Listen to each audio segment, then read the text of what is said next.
bomba.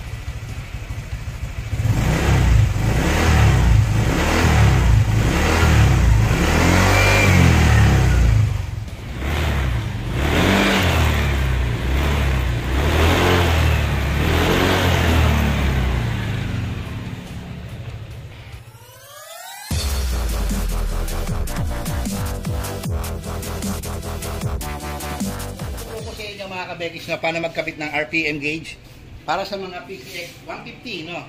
Gaya nito, nakakabit na. So, pag-aralan natin yung color coding nito, no?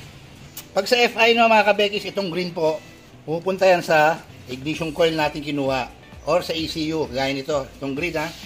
Ayan, hanapin nyo lang yung yellow na may stripe na blue. So, tatlo ata yung magkakamukha na yan dyan. Gagamit po kayo ng multi-tester for continuity. Make sure bubunutin nyo to. Yan. Tapos, dito sa ignition coil, dito ignition coil natin, no? Sa gilid. Bunutin nyo itong isa. Yan. Yung nasa kaliwang bahagi, no? Yung palabas. Hindi papasok sa ignition coil, no? Yung palabas niya. Yellow na may stripe na blue. Continuity gagawin natin. Tusok nyo rito, sa binunot nyo, yung isang probe nung tester natin. Tapos dito sa kabila. So kami, dalawang beses kami, kaya nakita may sugat. Kasi magkamukha, akala ko ito. So tinester ko, wala. Ito meron. Isa pa. So siya na yan. Basta make sure nakabunot, ha. Pati doon. So sigurado na akong siya na yon. So di natin kailangan ito magpupa sa ignition coil para ikabit yung RPM.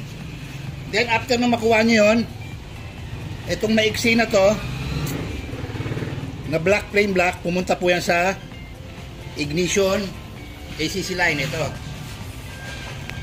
sa PCX 150 kulay brown ang tinapang ko dyan. Okay, dalawa na yon.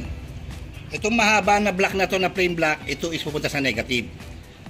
Itong black may yellow na to, pagsamahin nyo yan. Pagsamahin nyo, hinang nyo, tapos tinap ko sa ground. Ayan, o. Grounding yan. Okay. Ito naman is positive para sa backlight nitong gauge natin. So ang ginawa ko, laging may patayan kasi itong PCX nya, may park light switch. Doon ko na sinabay para hindi lagi nakasinde. O, tingnan natin dito. Ayan, no, patay. Ayan, no. O, umilaw, namamatay. Okay. So testingin natin, saksak natin yung ignition coil. Yung wire na tinanggal.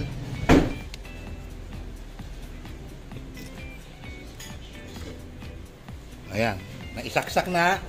Ngayon itong ECU naman na sakit, balik natin. Okay. So on. Okay, start.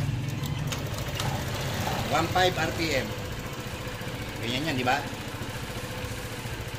Bomba konti.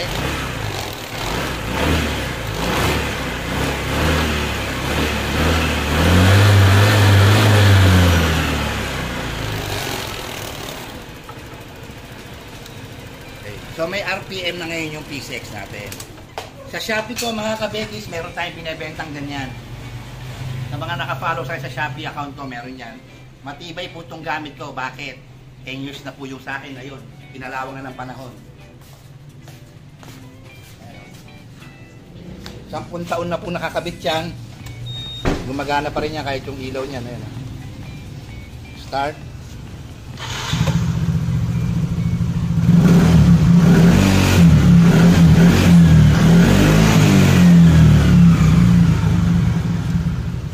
Sol I 115 FI. Sa mga FI po yung tinuro ko sa inyo, no?